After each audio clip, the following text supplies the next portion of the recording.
All right, here's some questions where you have to do some conversions. So the first one says to convert to radian measure. So the things you need to worry about are the conversion units to use. 2 pi is the same as 360 degrees, which is the same as 1 revolution. Now some books, and in my video, I probably use pi and 180 degrees to do conversions, and that works good too. But the problem with these two is that for revolutions, it's only worth half a revolution.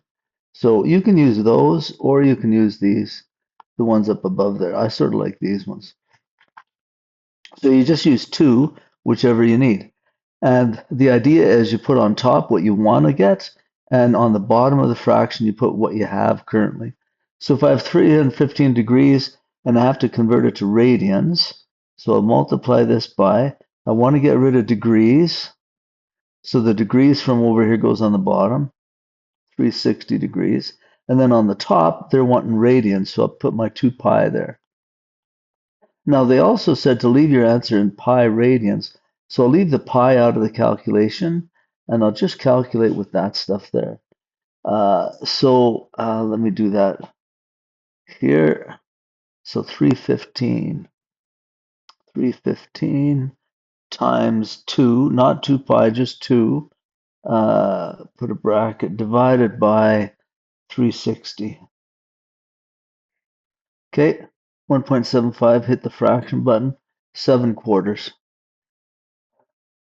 So the answer to this one would be 7/4 pi. Okay, this one to convert to degree. So I've got pi's.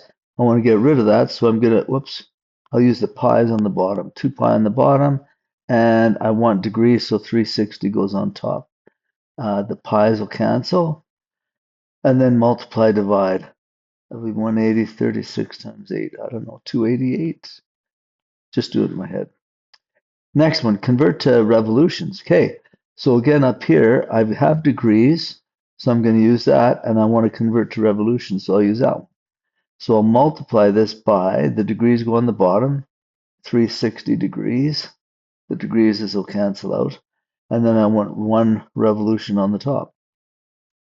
So then multiply 315 by 1 divided by 360. Let me do that on the calculator down here.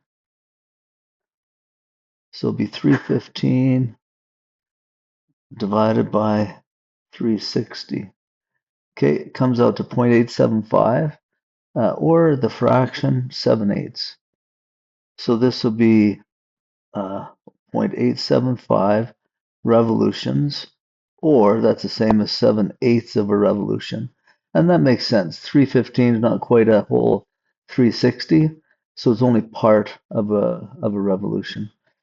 Okay, same thing with the next one. I'll multiply by, my numbers are 360, 2 pi, and 1 rev. If they want revs out of this, 1 rev goes on top.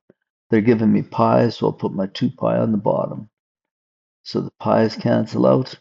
8 times 1 divided by 5 times 2. I think it comes out to 0.8 or 4/5 of a revolution. Okay, hopefully that'll help you with converting anything into revolutions.